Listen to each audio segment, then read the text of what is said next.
for us to problem solve all this. We looked at yesterday some of the scientific tools, why we need to solve problems. And I was reading the newspaper again yesterday, and I saw that the ship was returned back to Mumbai. So I was just like, yeah, they solved the problem. You know, they solved. They made a big decision to take back the ship back to India where it belonged, and for us not to have that dumping. But you never know. This government, do you trust it 100%? Sometimes I don't. Not really. Sometimes I do, sometimes I don't, you know. It's our government, so we look at it. Any thoughts about around the 5 why, Polycarp? The applicability of the same? Yeah. Just from I can just say from a personal perspective. Yeah. I am a huge fan of 5 why because of the issues that I have had on ground, because of the simplicity of it. Yeah. Yeah.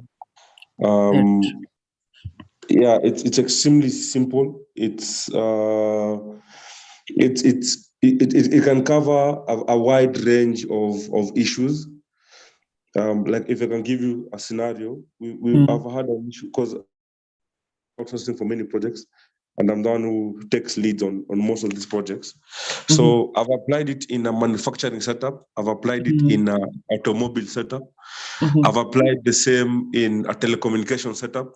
And the outcome is really positive because we manage a few sections. Yeah. I guess whatever tool we use, but I totally agree with the 5 why, especially when you're dealing with people. It's agile. It's not attacking, you know, because you are asking questions one after the other, and those questions are very deliberate around what happened, why did it happen. So we led into this. What do you think should be done and stuff like that. We tend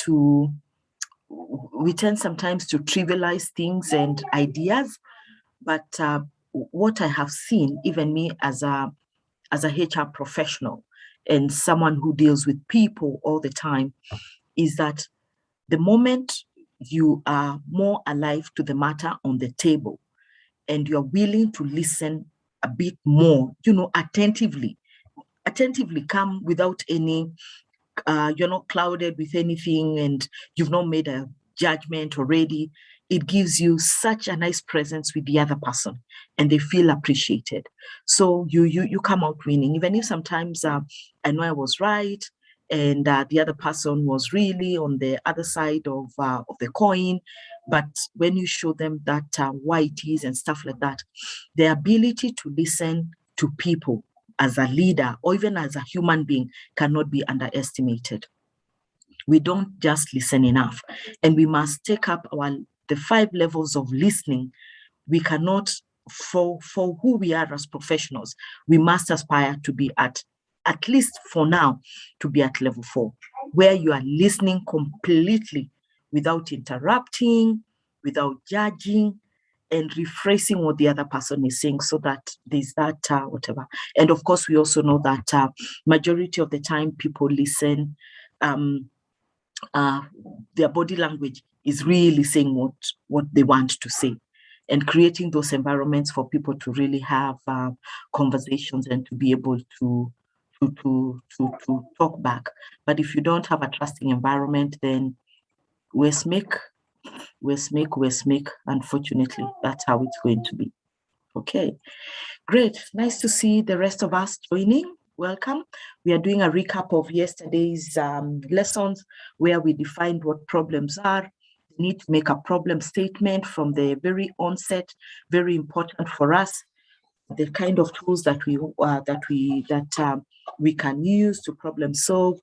Making sure that we are analyzing every stage of the problems and coming up with winning solutions.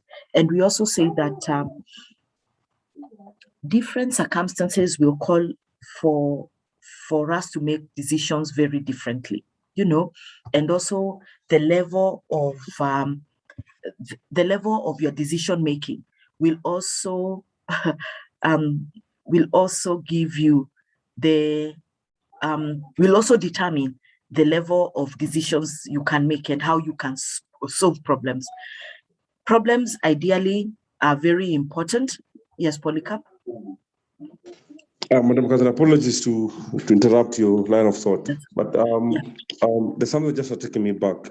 I think we don't, listening is an art that we don't adapt to as well. Yeah. So from your statement that I want to mention today, you've highlighted listening more than twice, and I don't think we actually do as HR professionals, or should I say as a race. Let me take a bit back. Most of us are 844 products. Yeah. For 844, it is the teacher is in front of the class, highlighting things to you. Basically, the exams is reiterating what the teacher said. We don't listen to.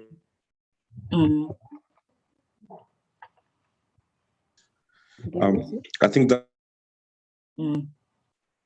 from an applicability line of work as HRs, because at the back of our mind, we already decided out. Yeah. Very true, Polycarp. I cannot overemphasize the need for listening, to develop your listening skills.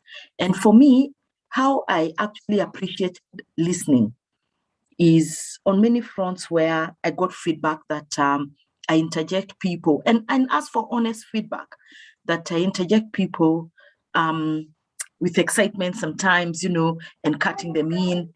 And it got me thinking, well, is this how I want to be perceived as a leader who is supposed to make decisions, who's supposed to be solving problems, who's supposed to be a solution provider? Those are important things for a leader to reflect on. So I had a very good CEO, and we continue to be very good friends up to today. His ability to listen was on another level. His level of patience, and analyzing everything. He was very analytical. He's a doctor by profession. So very analytical, but made himself a very good leader. Went for leadership skills, always wanted to whatever. Then he told me, Catherine, we need to turn around our organization to empower managers to be more self-independent, drive the organization. And how can we do it? So we researched and we came across coaching. And coaching is phenomenal in any aspect. So that's how I got myself into coaching. And one of the things that coaching teaches you, and one of the skills that you must master, and they make you master, is the art of listening.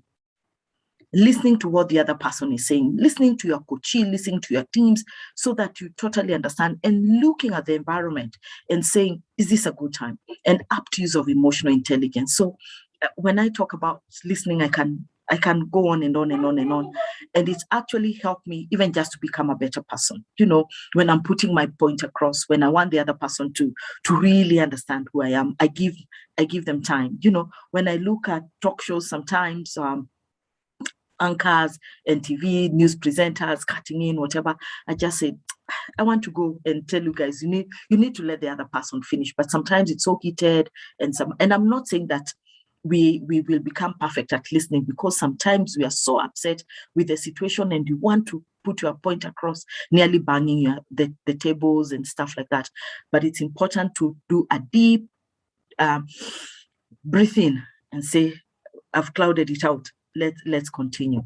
So I encourage you that even in 2020, put on your vision board. Continue listening more and hone my listening skills. It goes a long, long, long way.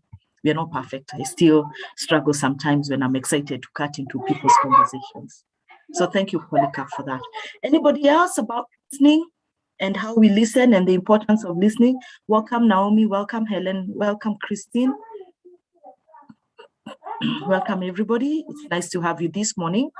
We're just doing a recap of yesterday and where we were and what we learned and stuff like that. So So feel free to move to the panelist list if as when you feel that it's right, or you can just put up your phone, your hand, and I'll put you on the list, or you can chat as well. So tools, and I gave some assignment.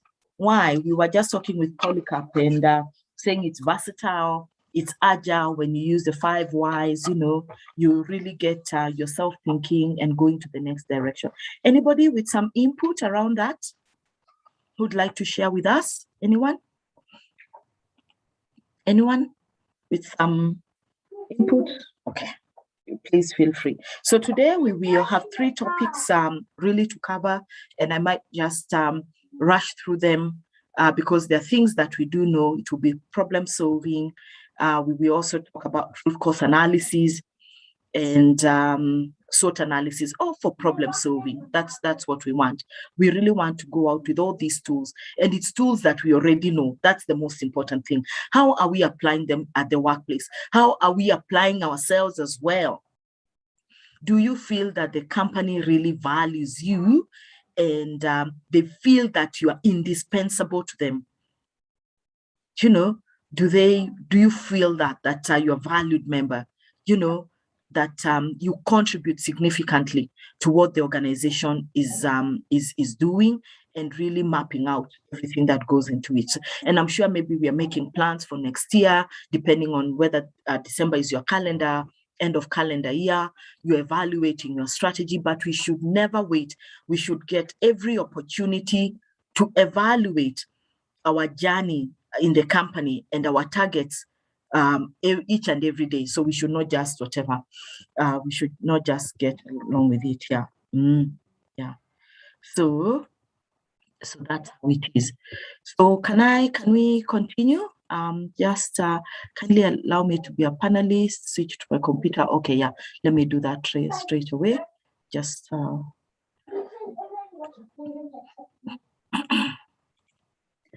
let's talk about brainstorming. And what is brainstorming? Used over time, many times around the world. We all know about brainstorming at the coffee pot. We say, oh, come, let's go. Let's brainstorm. We have this problem, or we have this challenge, or we're working on this project. I think it's important for us to brainstorm, and it's a very well-used, articulated way of bringing people together to be able to find a solution, or just to come up with many ideas that we can do. And many organizations actually have capitalized on using brainstorming as one of their key pillars to finding solutions, or just reinventing themselves, looking after their research and development, coming together. I know multinationals, I worked for one where we actually had a think tank department. Yeah. Go around a department that is really held up by people who are just employed to think. Can you imagine of the next big thing that is going to happen? And I'm sure companies like Samsung, those big companies, always have, people developing things, thinking what is going to happen. By the time you have this phone, holding your phone, your latest one, you're thinking, I have the latest smartphone in town, whatever make or model you have. 2 days later, another one is unveiled. We can't just keep up with this, but what is the purpose of that? The purpose of doing that is to make sure that you remain relevant in the market. At the same time, you're looking at your bottom line. You don't want to lose sight of your bottom line. You're also making sure that you remain relevant and you outstrip your competition. So that is very important. So I would like to just read that brainstorming is a technique that was first introduced by Alex Osborne in 1930s. 1930s, imagine people who were born in 1930s. Brainstorming is a strategy that generally used in a group to quickly generate a large number of ideas, quickly, large number of ideas to help solve a particular problem. Hence, it is a method or technique to foster creative problem solving for generation of new ideas and greater acceptance by all of the suggested solutions. Can you imagine all of us here, 9 of us coming in and saying, that this needs to be done and what is happening. Let's put our heads together at the coffee pot, or even let's meet at lunch hour. Let's generate as many ideas, and those ideas are always packed. I think one of I don't know whether this is a true story. Someone can confirm or clarify or whatever. It doesn't matter. Is the person who invented M-Pesa. I think whoever gave them the idea, that idea was not utilized when he said, let's do it. I think it was used many years later.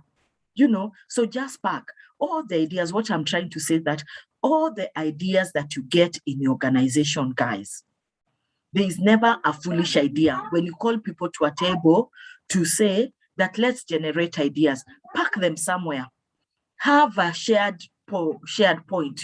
This day, 22nd of December, we were in a brainstorming session to whatever to figure out all these ideas were given, but we picked ABC. Put them there. You never know when you refer back some months later or some years later to all those ideas. You might just find we are ready to implement this idea now. So never underestimate all the ideas that are put on the table by your team. Okay, so. And then we go on to say that brainstorming processes are for problem solving. There are different ways to brainstorm, apparently, but the general structure of developing and conducting brainstorming sessions remain the same as follows. A problem statement, issue or topic is presented to a group of participants. We all know, we come together and we experts, or maybe we are interested in the same thing, or we champion the same cause, so we could be drawn from depending on the criteria on what we want to achieve. Participants are encouraged to brainstorm all possible ideas which could solve the problem at hand. Ideas are presented during the brainstorming session, are recorded or written down for future reference or use, just like what we have said. I'm just recapping. Then we focus on the quantity rather on the quality, with the main aim being to generate as many ideas as possible in a short time. What sometimes we lose sight of, the chair who wants to solve this problem feels that, we've got 3 ideas now. I think we are good enough, and let's pick one. Let's agree, let's pick one. Focus. Let people just generate those ideas, as many as they can, and then we will pick one because we believe that we can polish it and make it very, very tangible, and also make it very quality-wise in terms of presenting it to solve the idea. Generally, after a certain time period is lapsed, a list of the ideas are presented during the brainstorming session for further analysis and discussion. Each idea is further discussed, analyzed, and looked at as a possible solution. Then a final rank list of ideas is prepared as possible solutions towards solving a problem. We all do this all the time. Even in our family, sometimes you come and say, well, we have this problem. Who's going to do this? Bring ideas, do this. How are we going to solve it? And stuff like that. So we take all that.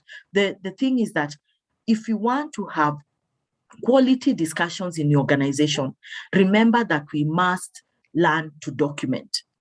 Documentation. I've always said about documentations. Put them somewhere. The cloud has enough storage space for you to be able to whatever. So don't worry about saying that we don't have enough filing space. So the following are some of the techniques used for brainstorming ideas.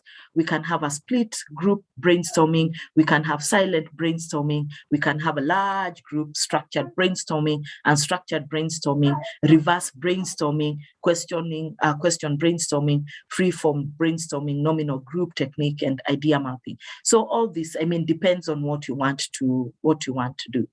So split group is as it is typically used when there's a very large group of participants present in the brainstorming session. We are a big group, so we need to split ourselves, because if we are all, let's say, 60 of us, and we all want to bring our ideas, we might not get the best value from it. So we make sure that we split ourselves in groups, which we can actually be able to interact better and be able to bring our ideas. So it's as simple as that. So it's just for you to really understand what it is. And then silent brainstorming, interesting. Silent brainstorming techniques is also known as write it down brainstorming technique. You know, it's more of you write it down. You know, we are here. You keep writing your ideas. A bit boring, in my opinion, but it's a technique that you can use. You know, where people just write down their ideas, and then after the end, we present those ideas, especially if we know that there are some people in this group who are so domineering and they will not give us an opportunity to do what? Will not give everybody an opportunity to speak. However, is the chair or the person who's heading the brainstorming team should be able to know their team and say, Catherine, in this session, we would like you to make sure that you are giving, we value your input, but we want to make sure that you're giving everybody the opportunity to do what? The opportunity to speak and make sure that whatever, and sometimes you can even give them more responsibilities. The people who are high energy, who always have an opinion about anything, whether positive or negative, work with them. It works so well. You know, work with them, bring them on your side and say, to this quarter, you'll be the one chairing the meetings. Put them on the hot seat and let them be able to do that. Please feel free to interject as I go ahead and also give examples. Large group brainstorming technique is typically used when there's a very large group of participants present in the brainstorming, about 15 to whatever. The split group, you remember, is that we are too many. We are 100. We need to be split. You know, a large group. What's the ideal group that you can actually have to get value? It's almost saying, what is your span of control? We know that in HR, that if you have more than 10 people that you are supervising, you might lose oversight of that. You know, we are not talking about an MD who is in charge of the whole organization. Maybe you have 2,000 people that you manage. The MD has structured way to make sure that those 2,000 people are managed. I keep on saying, when you're an MD, you are the leader of the good, the bad, and the ugly, and you have technical people to be able to support you.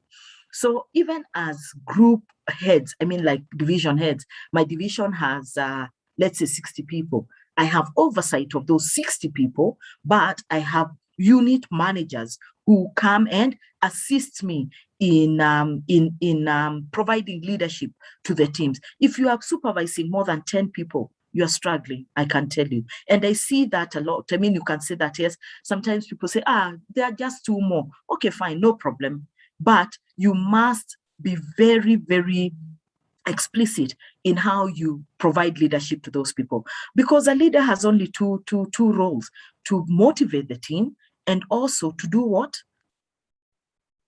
To provide leadership and strategy to their department. They're technical, of course, they can do the job, but that is the role of a leader. So if you have too many people, what time do you have to oversight Helen, Naomi, Christine, Silas, Polycarp? You know, all of them just Wamboi, Jordan. What time do you have to whatever, all those people in the organization? So it's important for you to be very deliberate in your span of control. It's the same thing, brainstorming. 15 to 20 participants, we know that you can control. It's also the ideal.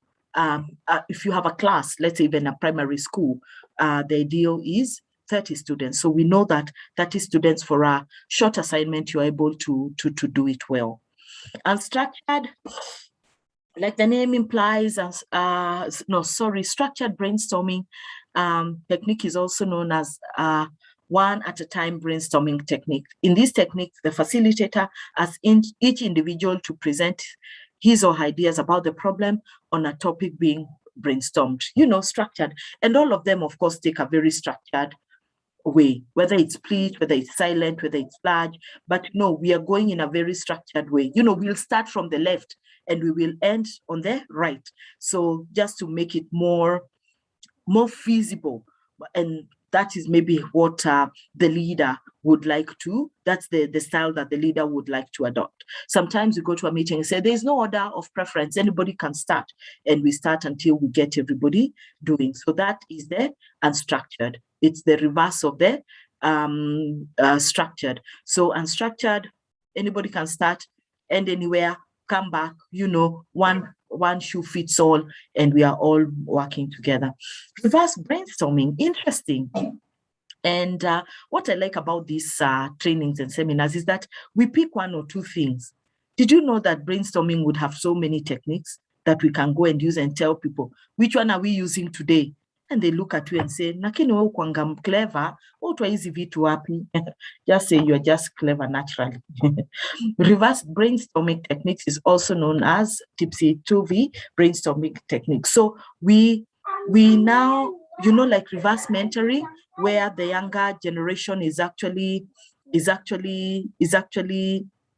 what do you call it? Reverse is they're ones who are giving you the ideas. You look at the younger people in your in the group and you start with them, because sometimes, and the natural law of order is that we always give preference to the people who are older than us. Yeah. When we go to a function or to a meeting, we always want the people who are older than us, or even people who are more senior than us, to start the conversation. But deliberately in this whatever, we give the opportunity to the younger ones, whether in rank, whether in age, to be the ones who are starting it off. And you'll be amazed of how much it is. I hope you are using reverse mentoring as much as possible at your workplace, because it has shown that it can also have very good effects. Especially it's now being used a lot because of COVID. The younger generation are more agile with tech savvy techniques, and they can teach the older ones, but also their way of thinking and their idea generation is very, very different. And sometimes you can just shoo them away. What do you know? I've been here for 30 years. It's done like this, but listen to them. Learn just to listen a little bit more to them. Okay. So question brainstorming technique is also known as the star busting brainstorming. You ask questions, now you are on this side, and that requires a lot of effort and preparation from the chair of the team, because they are the ones who will be fielding the questions. It's not just idea generation, and people can be putting in the ideas, but you are bouncing back with questions. So this is a technique that really you have to develop a skill so that there's no gap. It's continuous. What do you think? And also with the problem, generating ideas out of it and letting people explore it further. So freeform brainstorming technique is one of the simplest techniques that you can use for effective generation of several ideas and solutions to any problem or situation that you may be facing. So this is the one that we all use all the time. These are the ones we use them. We are a large group. Let's do it.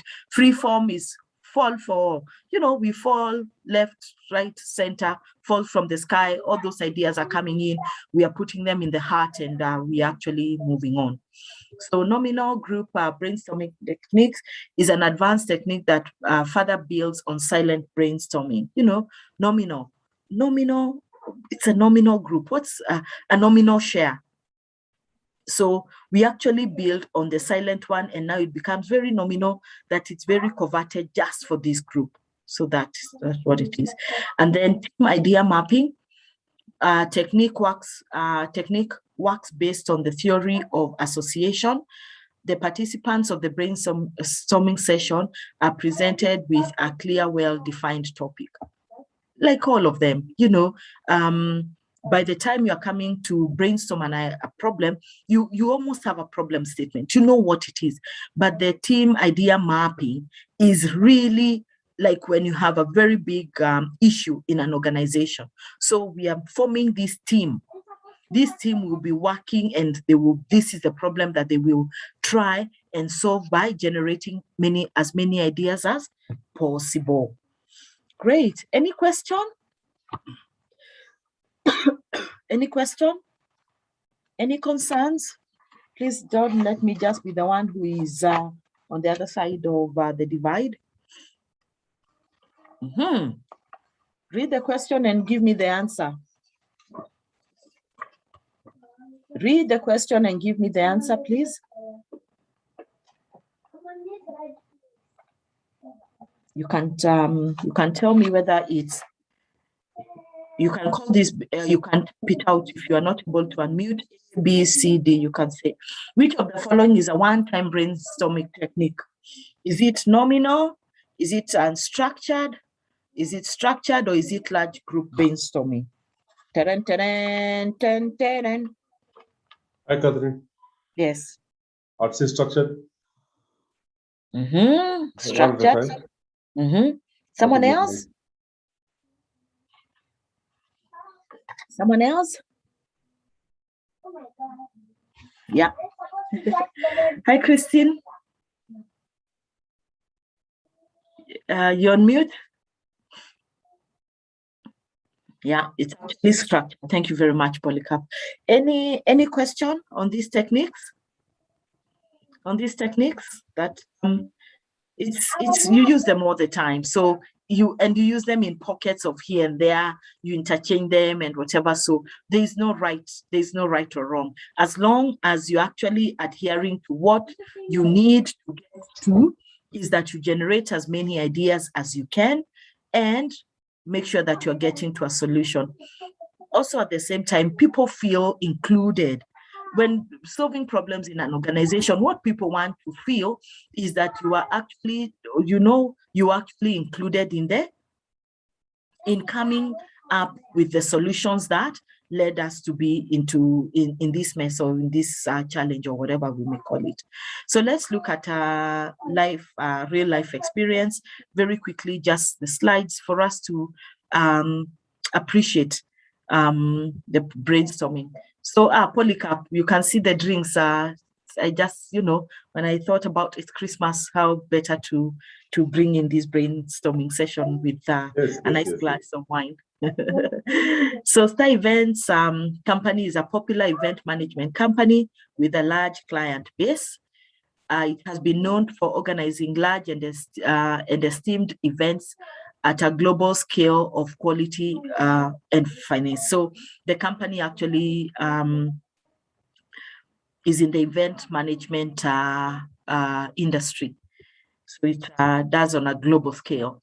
So though this is great news for Star Event, it possesses a completely different kind of challenge to the resource department of the company. So you see, they do things, oh, did I jump? Okay, so that's, as Star Event continues to grow and crosses greater turnover landmarks, it sees different kinds of events coming its way, so every kind of event. Though this is great news for Star Events, it poses a completely different kind of challenge to the resource department of the company. The resource department is the human resources, because there are too many events coming at the same time. Most events require a large amount of resource for planning, execution, and successful finish.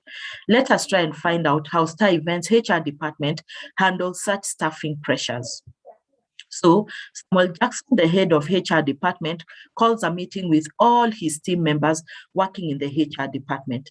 After a few minutes of discussion, Samuel realizes that many people have different ideas and suggestions on how the challenge of staffing for different events of short to long-term durations can be overcome. Think about an event company during this season.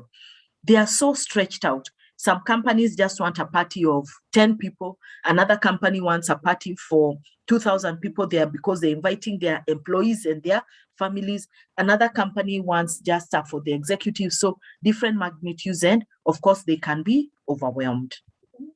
So Samuel decides to conduct a brainstorming session where everybody's viewpoint can be taken into consideration and ways of overcoming the challenges can be decided with everybody's approval.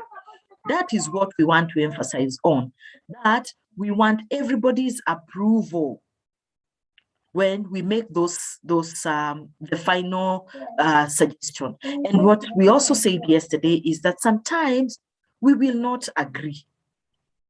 We will sit down and not agree on a solution. But what did we see is the best way to do it? Is that we, even in that meeting, we say, unfortunately, the 5 of us have not been able to agree in this meeting. Allow us to take this decision that will help us solve this problem. And the 3 of you who did not agree, who are actually the majority, which is very unfortunate, or let's call it 2, because if 3 are not agreeing, then there's something wrong. Let's say we are 5 and 2 people have not agreed. Is that when we go out there, let's have a joint decision. Even your demeanor cannot show that we disagreed, you did not agree to that. And we hold you accountable. And we also say that it's a brave decision. And unfortunately, we also appreciate that you do not agree to this decision. We also appreciate that it's uncomfortable for you, but allow us. So when we go out there, there will be no sending of mixed signals, because then where is the maturity for you to have been in this brainstorming session? So we must always emphasize that, but getting everybody's approval is the best. Some key ideas for overcoming the challenges put forth in the brainstorming sessions were as follows. Hire people with different skill sets or multiple talented skills. Make the existing employees work on more events simultaneously. So these are the ideas that were generated by the HR team. Hire independent contractors on contract basis for the short-term, long-term events. Only take that many events that can be handled by the existing employees. If you tell that to the MD, they will tell you to go home. I can almost imagine.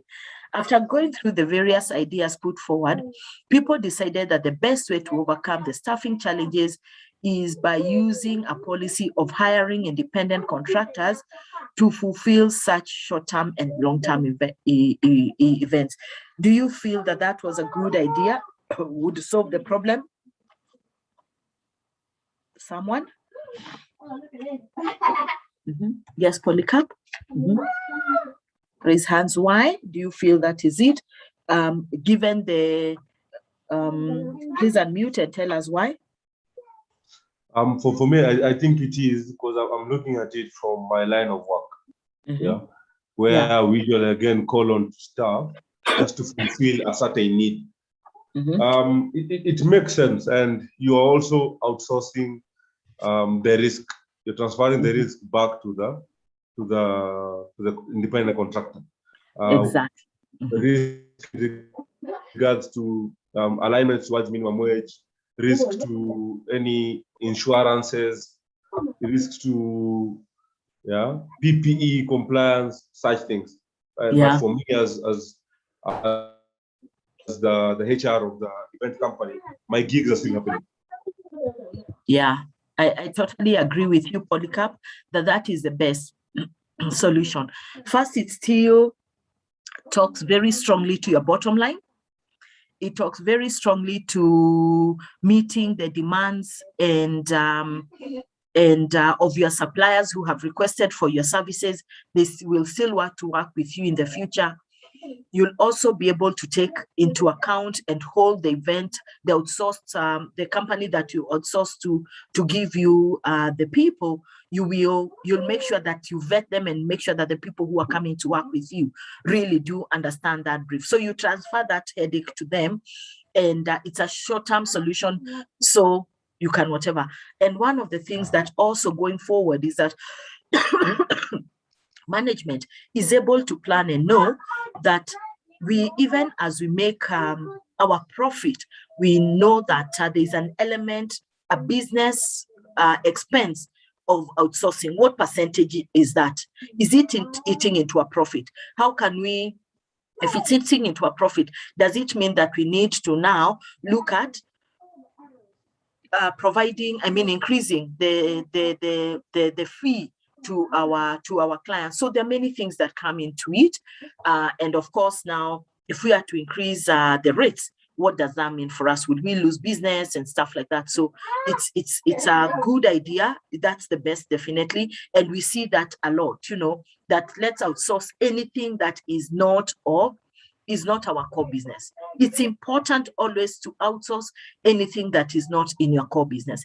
And HR is the one who would actually give that guidance a lot, especially around people.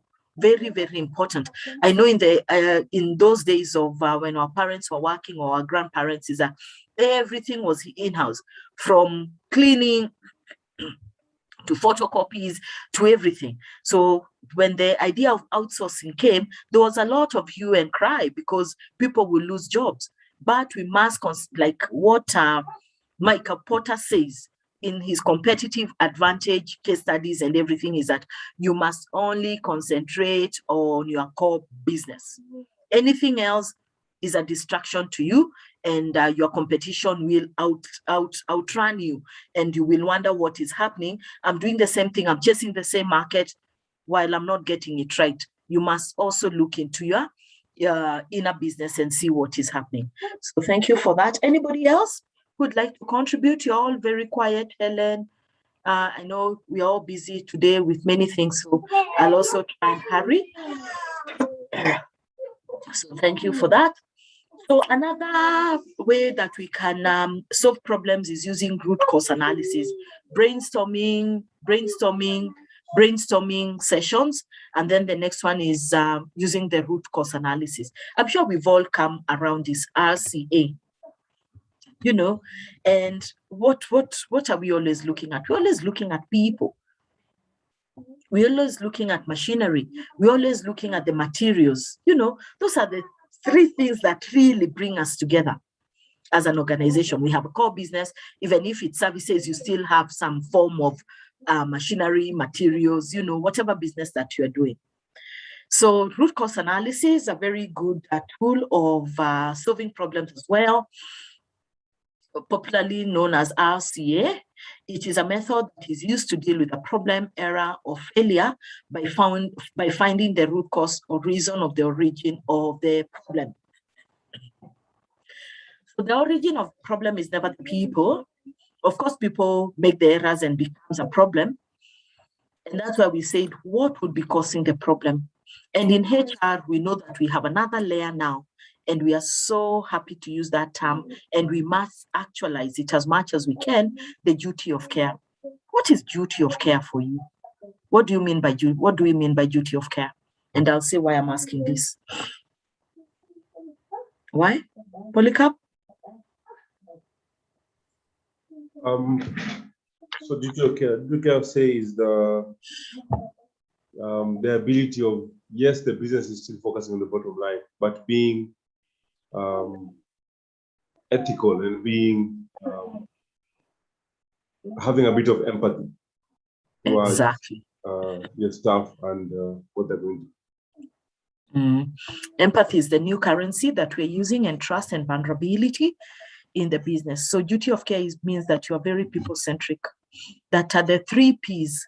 You're actualizing the 3 Ps, people, planet, and profit. But what many companies have done is reversed it and said profit, profit, profit, or even they have a loose talk and say, well, it's the 3 Ps, but you can see that it's more profit driven. So as HR, we must carry that agenda. It's your responsibility, or even as leaders, to carry that agenda of having duty of care for people, leading with empathy, leading with trust, leading with vulnerability, because we don't know everything. Vulnerability does not mean you cry in the boardroom. Nobody's ever going to listen to you if you cry in the boardroom. It means that we also say we don't know, and can we all come together and brainstorm this idea? Because then we'll get better solutions, even if I'm the what? I'm the one in charge. So based on that, what we want to do is that to make sure that that duty of care is that sometimes people keep making errors all the time, and we want to reprimand them instead of finding out what is really happening in Catherine's life. Catherine was a high performer. All of a sudden, she's dropping balls left, right, and center. And because you have no time to listen and you've not created an enabling environment, a trusting environment, people cannot come to you because they don't even trust that you will listen to them. They even further trust you will not do anything. Even if you are to do anything, the most you will do is go and say exactly what's happening in Catherine's life. So as Catherine struggles, your business is also hemorrhaging. That's the truth of the matter. So take care of your people. And we know that 20%, I say this all the time, is that you have people are going through their own issues, hard issues, issues that need to be listened to and solutions provided. So that's where it comes from. People, learn people, see Catherine's, it's suddenly changed. By the time it gets there, is there anything that we can do for you? Is there anything that you would like me to know? You not seem to be yourself of late, not starting by saying you're dropping balls. Compared to this statement, Catherine, you don't seem to be yourself of late. Is there anything you'd like me to know? Compared to Catherine, there's a concern, you keep dropping balls. Very two statements compared to where people would feel that this person cares for me. I'm able to tell them exactly what's happening. So the root cause analysis really speaks into that a lot, like all of them. We are trying to find a solution and find a corrective point of what's happening from the root cause. And of course, it can be through people, it can be through machines, it can be through materials. Your procurement, maybe value chain is broken and stuff like that. The solution to problems is then, so this is a method that is used to deal with a problem, error, or failure by finding the root cause. The root cause if you're a farmer and you've planted maize, the roots are down there, and if you uproot, you will see whether they were healthy and whether that's why they gave you what? They gave you a very bountiful harvest. So where is the origin of the problem coming from? That's why I talked about people. And that is the origin of the problem. It cannot be that I am so good technically, then all of a sudden there's a problem. There must be a personal problem that I am facing. The solution to the problem is then found by correcting or removing this root cause and hence preventing the problem from repeating again. So it's as simple as that. So what are some of the steps that we can, the idea of only taking events to you, okay, manage, yeah, okay, great, yeah, get you fired. Thank you, Polycarp. Steps to conducting a root cause analysis. Specify the problem situation. People are coming late to work, like yesterday, what gave that example. The first steps towards conducting any root analysis problem is to properly and specifically define the problem. And don't shy away, call it out as it is. Sometimes we want to sugarcoat because we don't want the board to know exactly what is happening.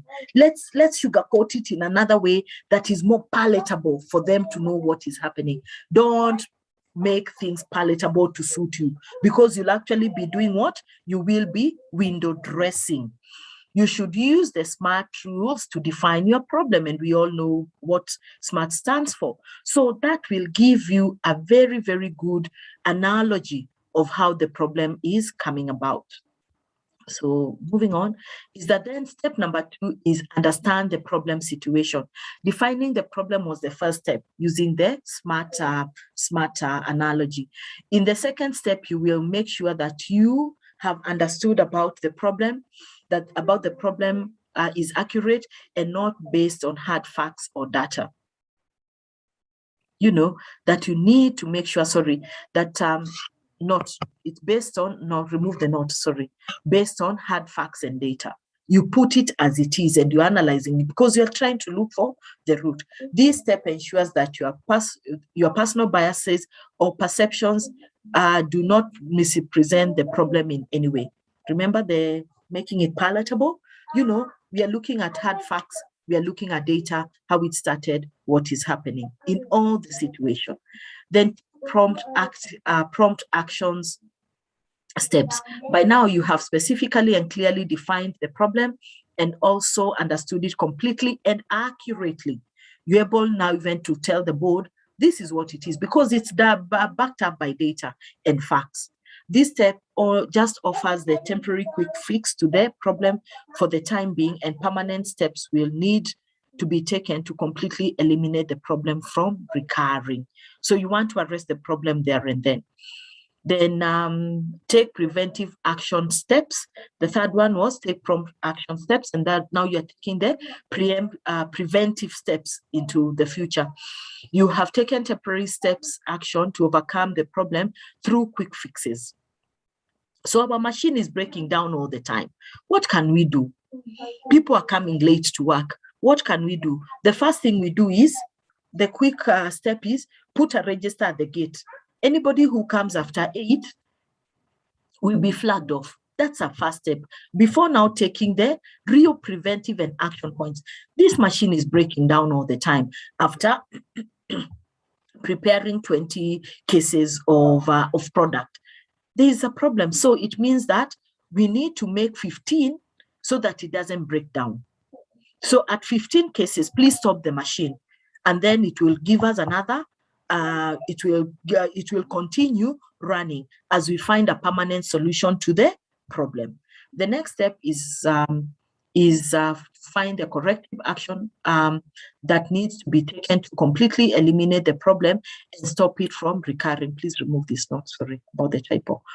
For this, you need to dig deep and find the most probable underlying root cause analysis of the problem. You identify the problem. You want a permanent solution. We must find out why people come late. Why people come late is because they are totally disengaged. Why were they disengaged? Is because they felt that when they issued a strike notice, we bulldozed them and we muscled ourselves and power to get back right. So what are they doing? This is the cause of the effect. So you go back and say, was it fair for what we did? Did they have a valid point? Perhaps they did. And it's the one thing that they were saying is that the PPEs are not given on time. Is that true? Then let's correct it.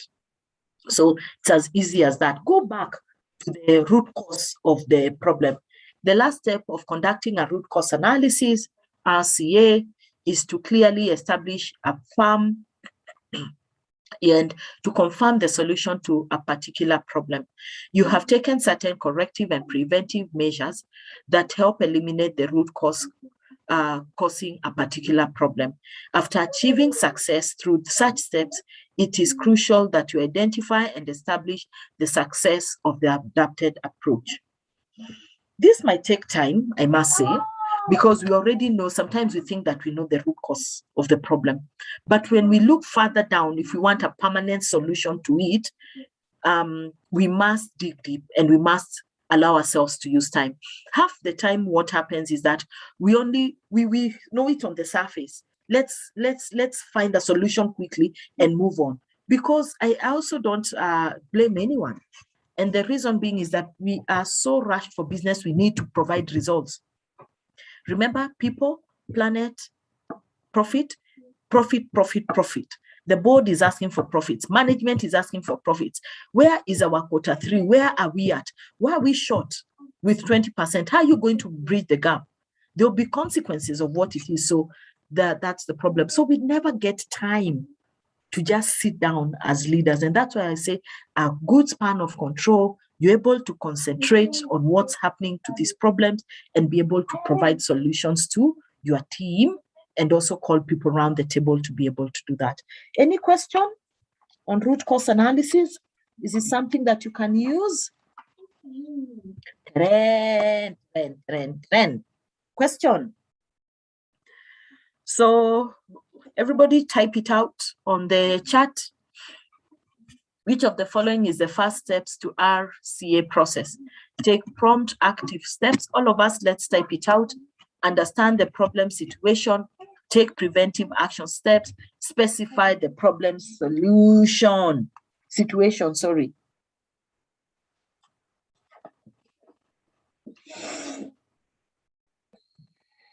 Before we get into a real life example, anyone? Helen, Polycarp, Christine? Naomi? Anyone? Polycarp was what it, oh yeah, great. Thank you. It's D. Specify the problem situation. It is. Thank you very much. Well done. You can see that. So let's look at real life example, just to emphasize what we have actually just said, is that well, food and beverage has several products. It's in line, including different kinds of instant ready-to-cook food products, as well as beverages. Talk of maybe a fine dining or a fast food chain. One of its most popular products is its ready-to-cook sausages and steaks, range sold under the brand of Barbecue Q. You can see, it's really tempting. It's Christmas. It's almost thinking, I need a steak over lunch hour, really good steak over lunch hour, or a nice shawarma or mushkaki or whatever it is. Recently, there has been a rise in the demand of barbecue Q products owing to the summer season. People are always barbecuing. It's August holidays, children are in school, there are lots of activities and whatever. So in summer season, the demand for barbecue products goes up due to the large number of people organizing and celebrating the good weather through outdoor barbecue parties. However, Eatwell has been unable to ship out 5 large shipments to retailers across the country. That these people really need these products. So there's where the central procurement store for them to be able to ship it to Kiambu, Kisii, Kisumu, Nyeri, wherever. There's a big problem. Failed shipment have cost Eatwell huge losses. So you see, their profits are dwindling. Johnson, the supply chain head, has been asked by Eatwell management to provide valid reasons as to why the shipments have not been delivered. Jason knows that to be able to provide a satisfactory answer and to get the root cause of this problem, he would need to conduct a thorough analysis of the problem situation. So he decides to use the root cause analysis procedure. Jason starts by asking the why questions to each problem and conducts the root cause analysis as follows. Why? You see, the why. Why were the 5 large shipments of barbecue products to retailers across the country not sent?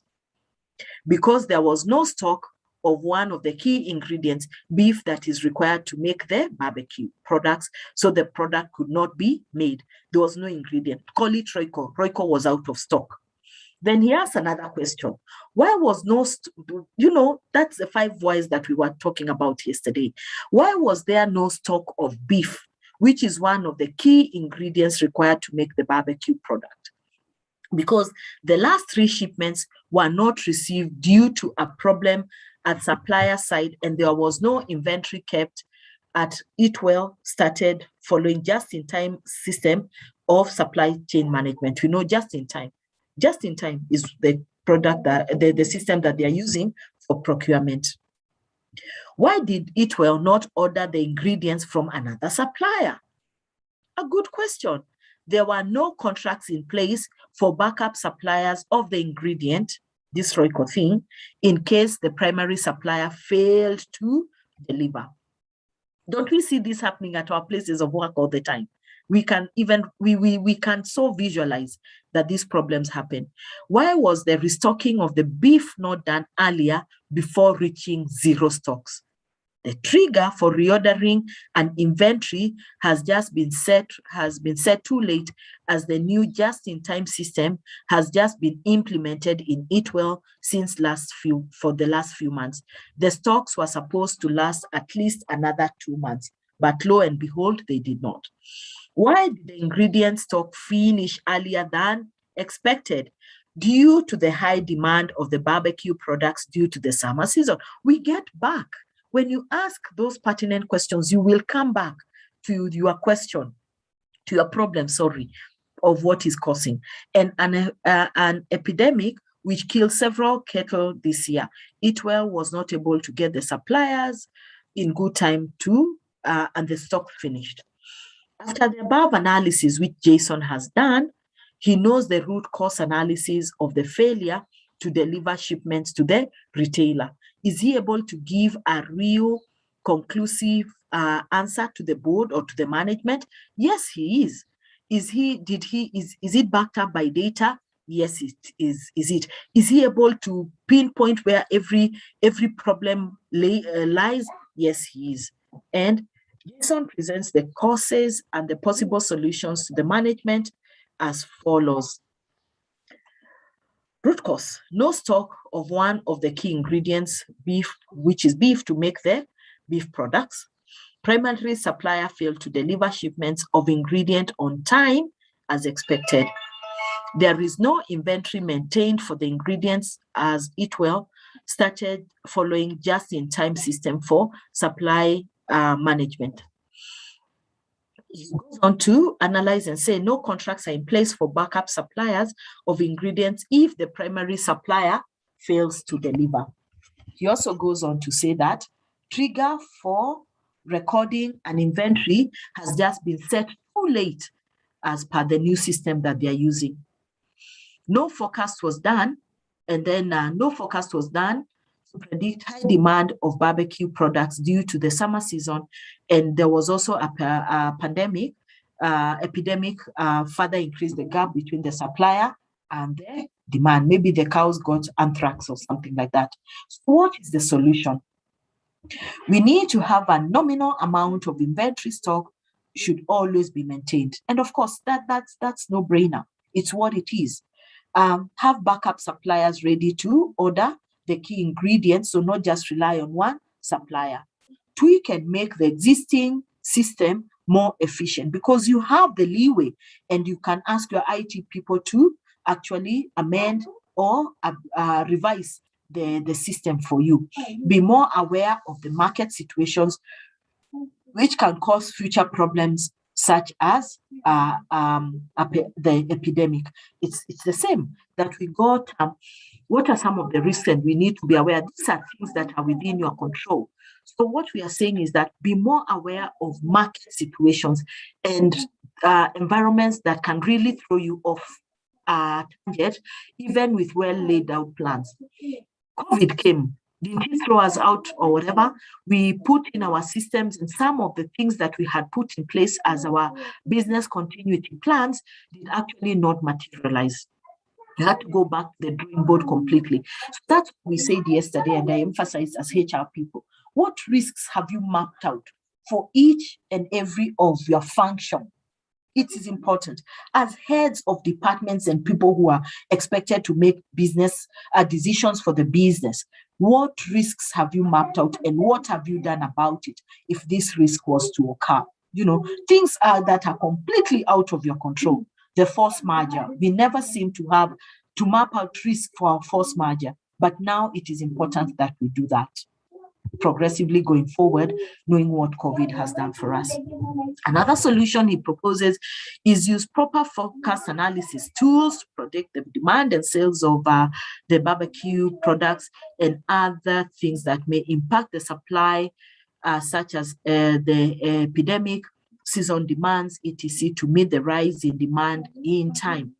And then it says also set trigger for recording an inventory early to order restocks before the ingredient gets stocked out. So good. I think hence you can see why Jason could use root cause analysis to get the root cause of the problem and find practical solutions to solve the problem. You agree? Easy, interesting, using the why.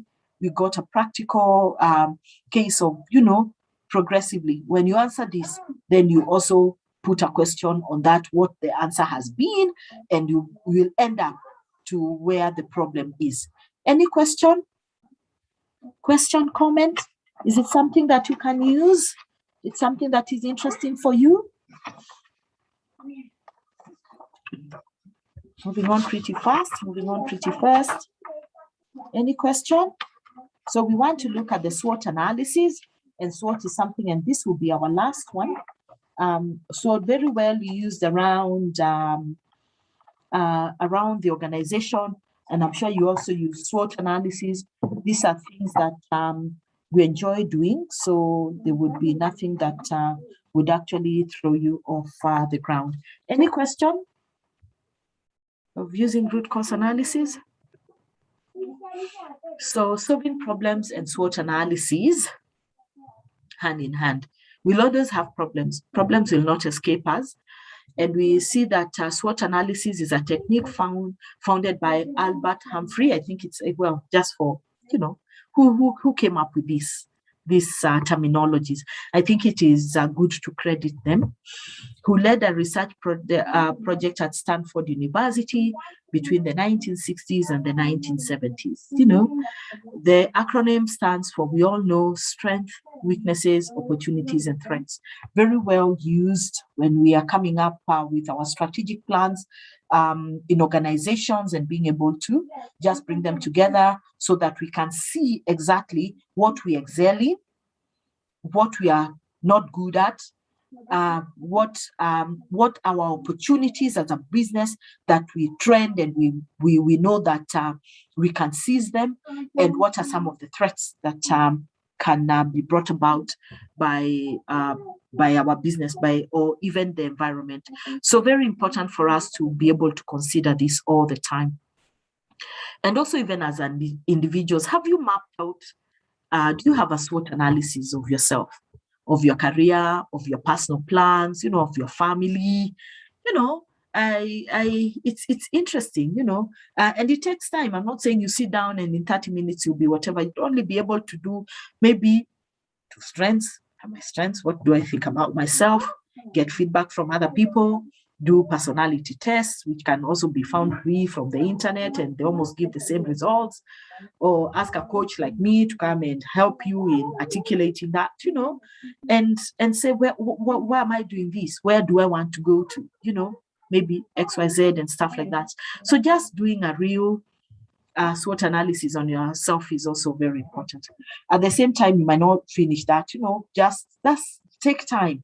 Might only be you finish one contract in 2 weeks. It's you. Take your time and make sure that it can talk to you for a long period of time. When you see and progressively say, am I winning in the things that I have set out to do?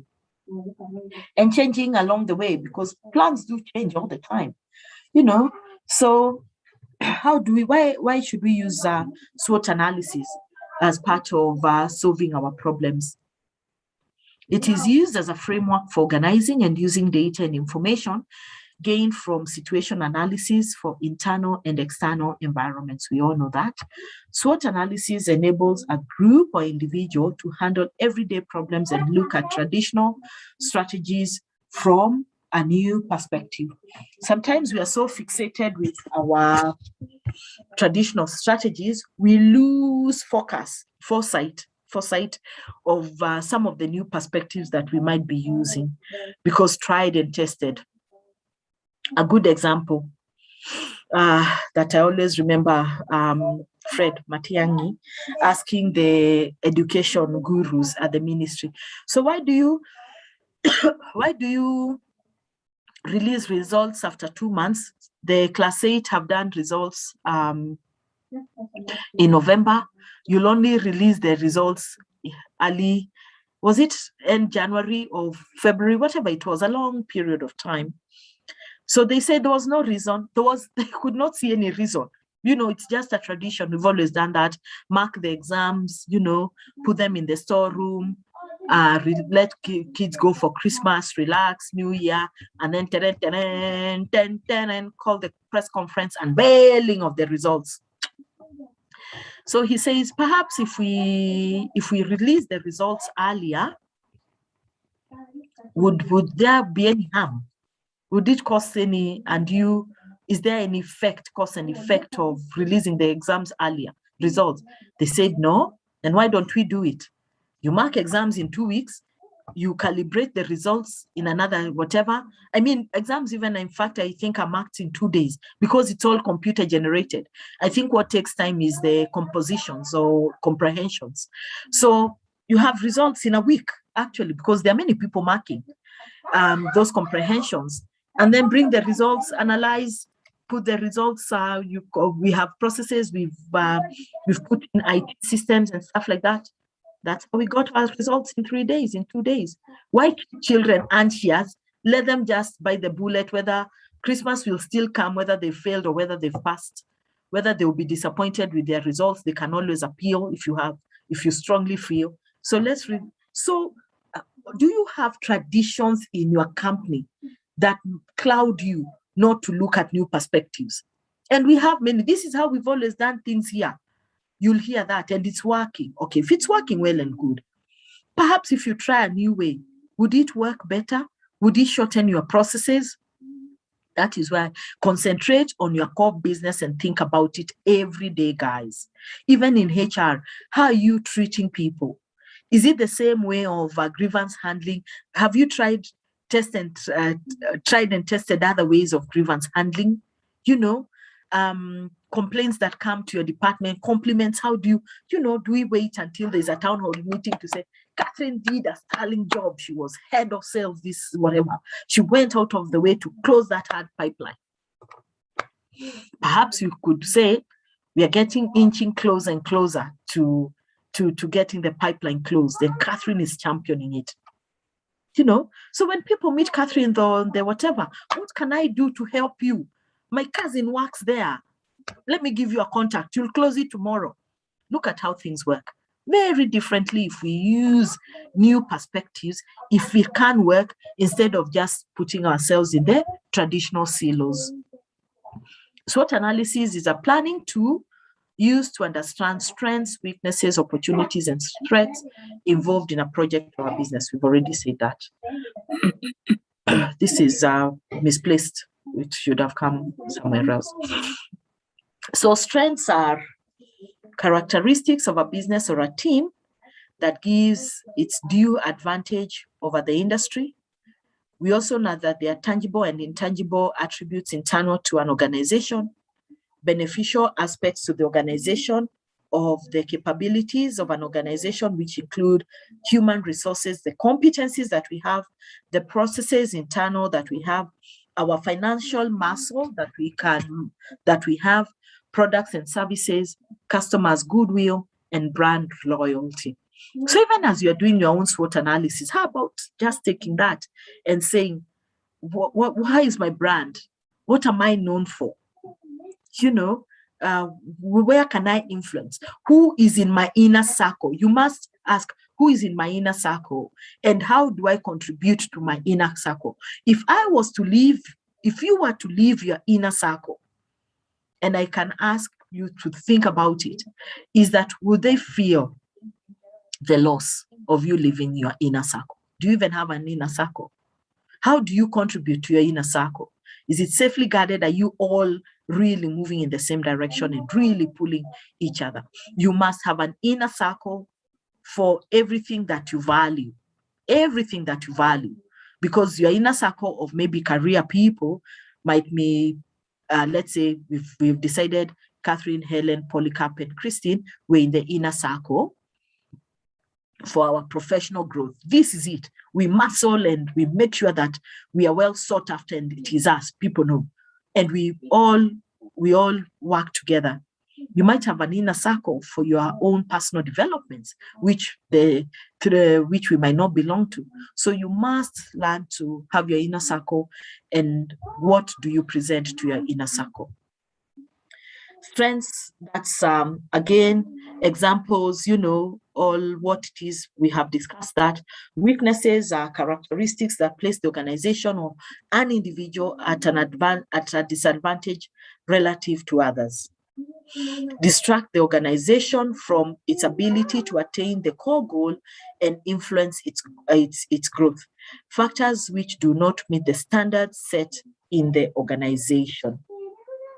So some of the weaknesses that we have is limitation to financial resources, We all know obsolete, outdated products and technologies, traditions that we hold on to, poor market management weaknesses.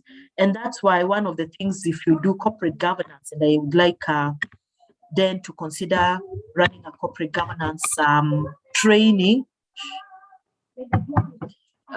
is done for us, is because we need to talk about management, we need to talk about accountability, we need to talk about the 7 pillars of corporate governance for us just to know how we contribute to that as HR practitioners or even as leaders in the industry.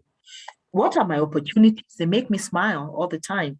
Opportunities are chances that make greater profits in the environment. And why do organizations exist? Organizations exist to give value to the shareholders and to also help the communities that you operate in get economic empowerment. Provide us a product or a service that is well sought after by the community or the customers that they didn't have. So external attractive factors that represent a reason for organization to exist and to develop, conditions of the environment that benefits the organization in planning and executing strategies to enable it become more profitable. Organizations should be careful and recognize the opportunities and grasp them whenever they arise. Are you an early adapter or you are laggard? First, wacha nione vile wataenda huko. Let them test the waters. I will follow. You miss some opportunities, definitely. You will come in either at a greater cost, compared to the people. Take an example of people who, because Kenyans are very high on buying land and plots and whatever. If it's really an area that you don't think that would ever develop, you shy away. So people buy. And by the time you are coming to buy, when everything now you think, oh my gosh, that's an area that I now should have bought earlier. Maybe you pay double or maybe a fraction of that. So you lose the early opportunities. There's no right or wrong. It depends on your risk appetite as well as an organization, what the board also wants you to do. But if you are very well convinced, it's always good to go to the board and say, I think we see an opportunity. This is how we've analyzed it, and we believe that we can be successful. The same in solving problems. When you go to the board, you really must have your hard facts. So some of them are some of the examples for opportunities around as an organization. There's an economic boom, government deregulations, there are not too many rules and conditions, decline in demand for a substitute product. So it means that your product is very well sought after. Then threats. Threats are external elements in the environment that could cause trouble for the business or for you as an individual. So external factors beyond an organization's control, which could place the organization mission or operations at risk. Conditions in external environments that can jeopardize the reliability and profitability of the organization's business. And finally, threats are uncontrollable. Unfortunately, when a threat comes, the stability and survival can be at stake. Threats can be uncontrollable. And why we say that is because you have no control of the environment. If the government says that VAT will be 20%, you have to pay 20%. If a virus comes and it's around the world, we have to learn how to deal with it. So some of these things are out of your control. But once you understand then you are able to make some degree and level of plans to be able to weather the threats. So those are some of the things, examples that whatever. Economic slowdown, we saw that. Decline in your product life cycle, introduction of substitute products. So it's actually the opposite of your opportunities. Any question?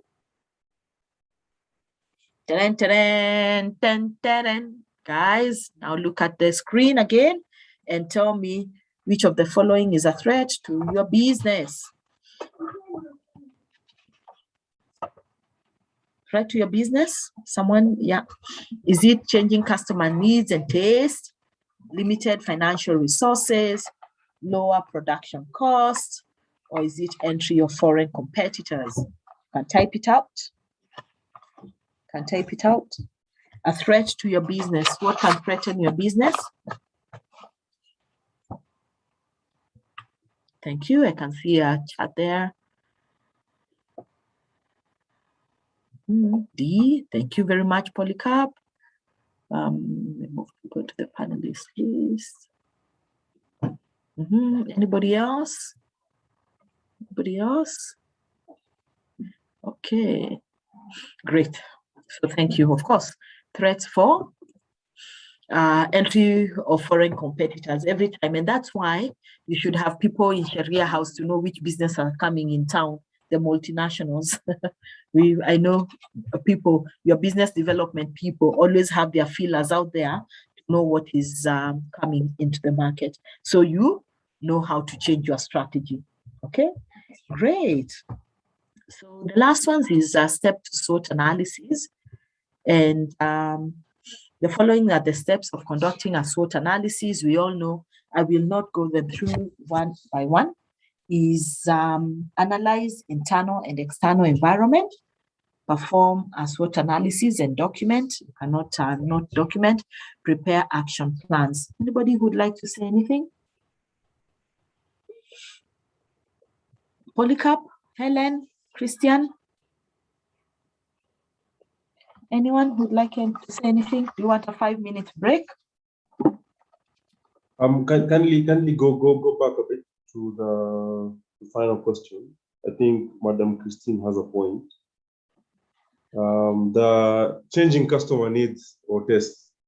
I'm seeing that as it can be both a threat and an opportunity. Oh yeah, true. A to me looks like it can fit. I don't know what to take. Yeah, it's true. By the way, yeah, a threat. A threat to your business, entry of foreign, yeah. Lower production costs, definitely not. It is a real good opportunity and a key strength, yeah. Changing customer needs and tastes, yeah. But again, on the other hand, is that you can also look at it. If our customers' needs and tastes are changing, we can be able to, what can we be able to do? We can also be able to reinvent ourselves, isn't it? Yeah. Yeah. This way. Sorry, when I speak correctly. Yeah. At times, the changes or the needs of the customers may be faster than we can change our operations to an extent that they might outrun.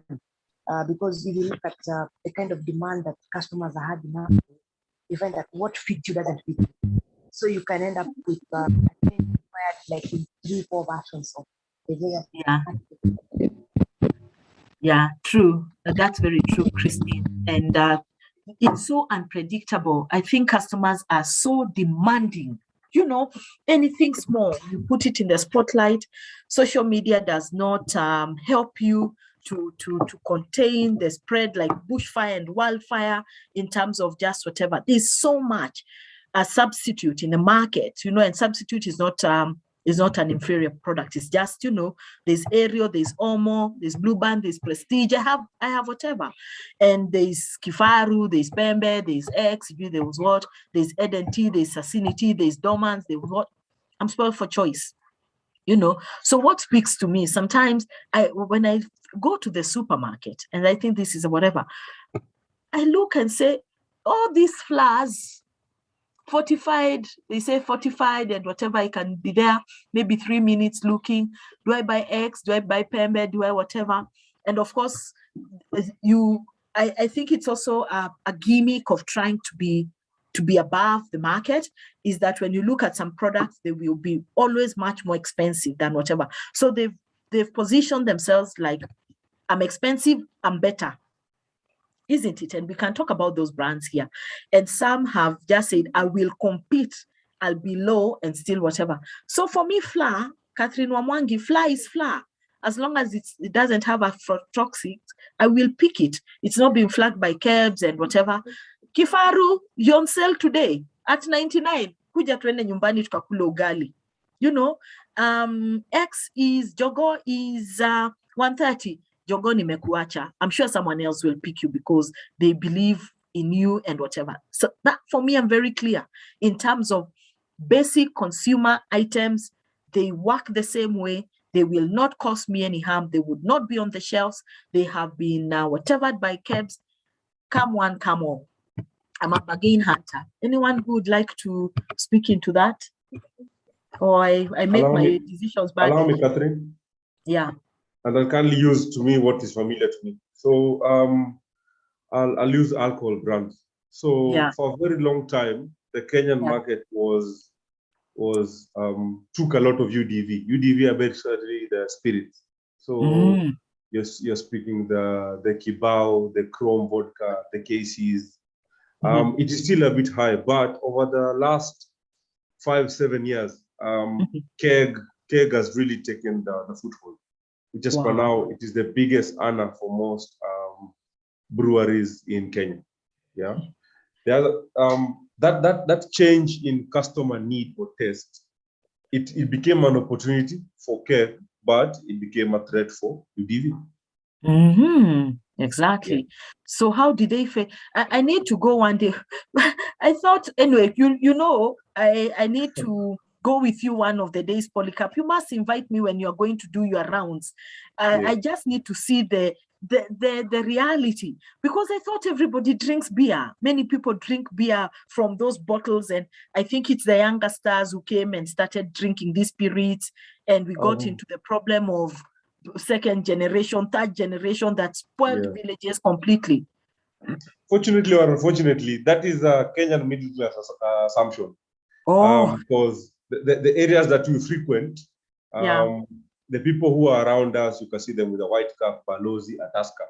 But the biggest population in Kenya, the actual numbers on ground, they go for keg. Because and if you take the mindset from outside of Kenya, that is the Europes, the Americas, the Australias. Keg is actually a quite respectable drink. Not in Kenya. Not in Kenya. Kenya, it has a, should I say stigma? I don't know. A lower end, you're drinking keg. It's because they say that it's the remnants of brewing good beer, and then it was put in a barrel and whatever. I think they tried to demystify that over time, but I guess if nobody was listening to them. So anyway, they just figured out there's still a market, let's sell it and stuff like that. But I think keg is still a good beer, isn't it? It is. And the assumption that it's residual, it's not really factual. They're actually quite good kegs. For, I think that since the festive season, you guys can look at Senator Duck. It's quite something when you do have time.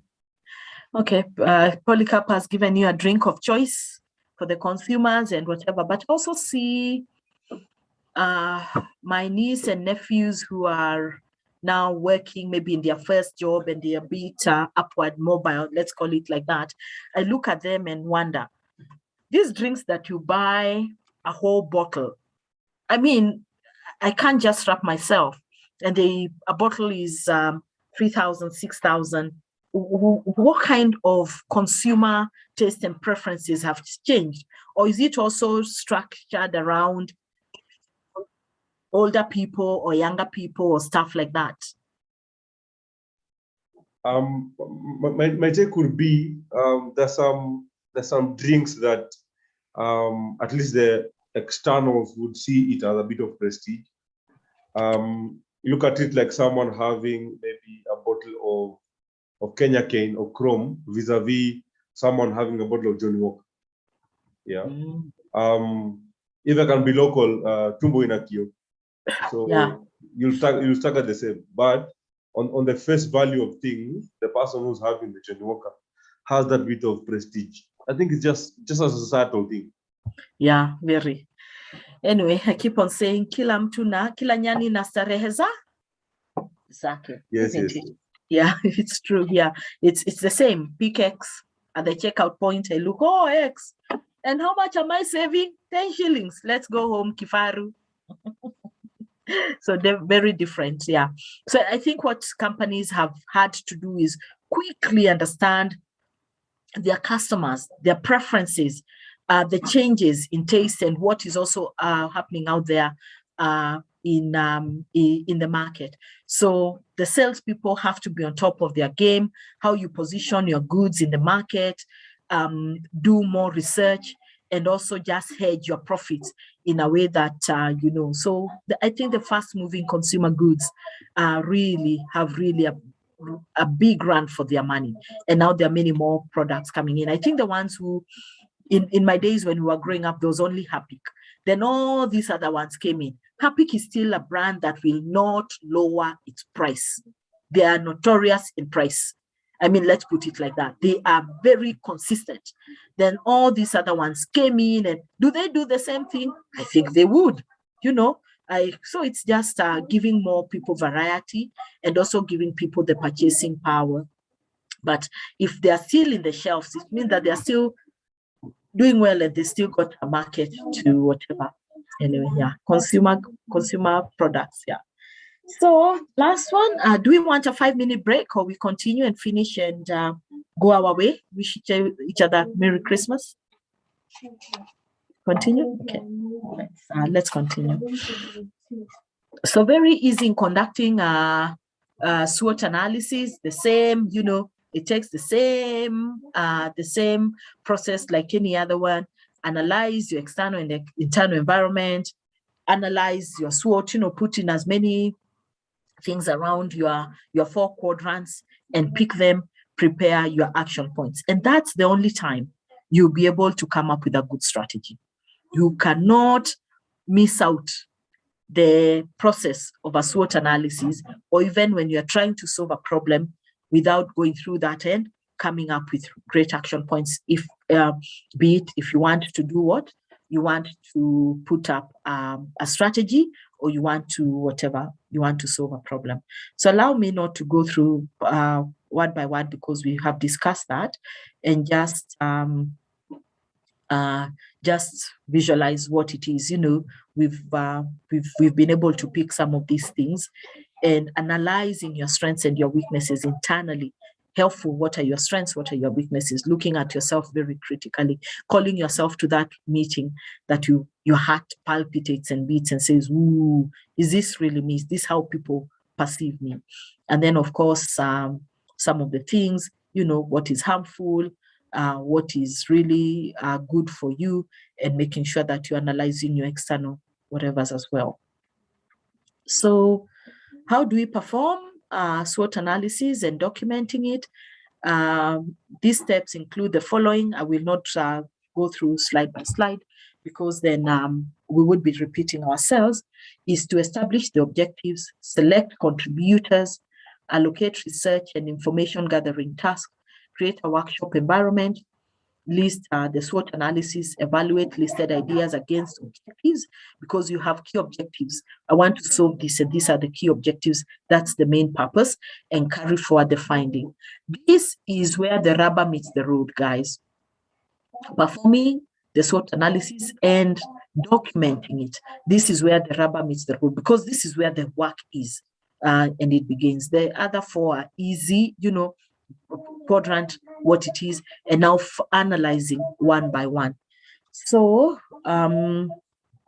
select contributors, and those are your opinion expert matters, subject expert matters, who would be able to analyze what is happening, or really have an idea of what it is, And of course, you must allocate research gathering tasks.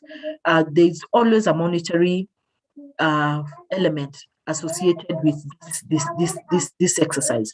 You can't just say that, well, we'll go ourselves to a room, even provide people lunch. It's also meets into a budget. It's into a certain budget. So be ready also to spend some money. Sometimes you might use an external person. Sometimes you might all be ready and be very capable of doing the steps, this step of analyzing and documenting. So then you prepare your action plan. Things must, after the SWOT analysis has been completed, you should take and make sure that each point, mark each point with things that must be addressed immediately, things that can be handled later, things that should be researched further, and things that should be planned for the future. Very, very, very visual, and for us to be able to get there. So you have things that even things that can be addressed immediately, the challenges or even the quick wins. What can you implement? So your SWOT analysis actually should in a very natural way give you short-term, medium-term, and long-term, natural progression of what it is. This we can do in 6 months. This we can do in 2 years. This looks like far-fetched in 5 years. We'll be able to achieve that. So it's important for you to really focus on what your priorities are and action them as quickly and as immediately as you can. So let's do some practical aspects. Let me just see whether that is going to work for us.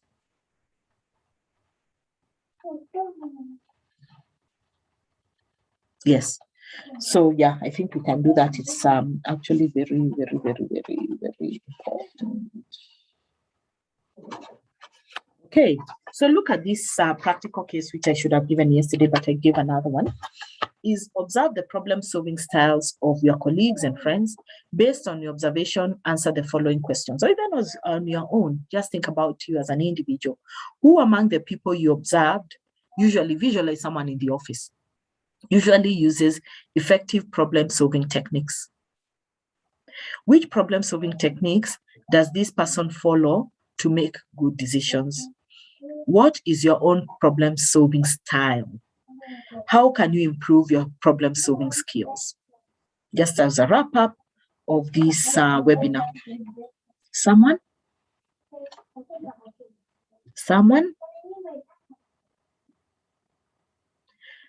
Anyone who would like to recap?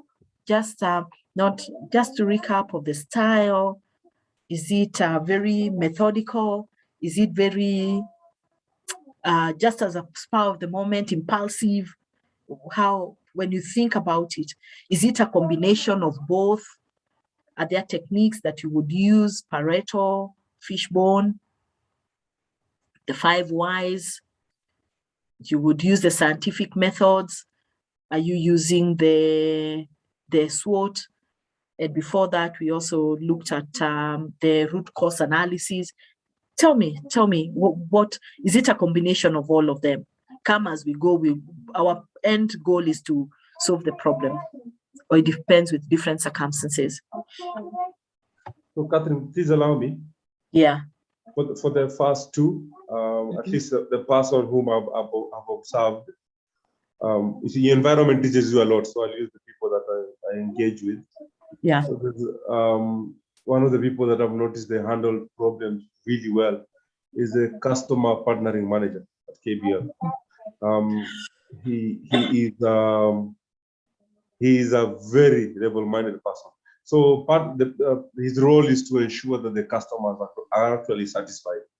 Remember, the brewery customers are people who deposit, because picture someone who takes you DV, that's someone who needs to have like 100 million deposited. That is not the one that's going to be used. That is just the account. So these are very powerful people. So he is in charge of managing such people. You can imagine the amount of ego around that. Yeah. So one of the things that he does, he's a big believer in dealing with the problem, not the person. So he greatly employs the 5 why, and it's from him that I got to encompass and understand it better. For me, my own problem-solving style, it has taken time, but yeah, I'm adapting the mantra of not all the time someone has to pay. Sometimes you have to look at the root cause of things, which the 5 why will greatly help. So that is a skill I'm adapting. Fantastic. Oh, that's really nice. Especially, I would like you to adapt the one for all of us, especially dealing with people. Try as much as possible to do the root cause analysis, dealing with people. Because if we want to be people-centric, we must be a bit more deliberate in terms of, hey, they were good, now there is a problem. So that speak more, get into trusting, let people trust you more, be more endearing, be a bit more proactive in listening and asking people, you know, and even when things are, you remember appreciative analysis, where we talked about that yesterday. It doesn't need to be broken for us to find out what's happening. Remember that as well. You don't have to be having problems. It could be a good problem, you know, and this good problem, what are we going to do about it? It sounds a bit a cliche. I mean, no, ironical for us to say a good problem. There's no good problem, but yes, it is. In business, our sales have doubled. It's a good problem there, whatever, but we need to put our systems in place. So that's the same thing, is that talk to your teams even when things are really going right, and find out, so that you bag that for a rainy day, and they know that you have, they can have you as their punching bag, and they can also have you as their support base. Okay, great. So that's so we want to just before I take that case study, which with that whatever. So just to make a good summary of our today's webinar, is the process of problem solving to define the problem, identify potential causes, analyze potential causes, draw conclusions, and make recommendations. The 3 tools then and techniques for problem solving are the 5 why techniques, the Pareto, the cause and effect, the fish diagram. Brainstorming is a strategy that is used in a group to generate ideas and to solve a problem. We further saw that the steps to root cause analysis are: specify the problem situation, understand the problem situation, take prompt actions and steps, take preventive actions and steps, and establish a permanent solution to your problem. SWOT analysis is a planning tool used to understand the strengths and the weaknesses and opportunities for a project on our business. And the steps to conducting a SWOT analysis are analyzing internal and external environment, performing a SWOT analysis and documenting it, and finally preparing an action plan. So that brings us to the end of our webinar. Congratulations, you've successfully made it. We've made it. We've made it. We've made it, as my children say. Mommy, we made it. Questions? I'll stop share and go back to plenary and ask for your feedback. Was it useful? Are there things that you're taking away and committing to do in the coming year or immediately? You can chat them out you can put a chat, or you can unmute and just give your feedback before we call it a day.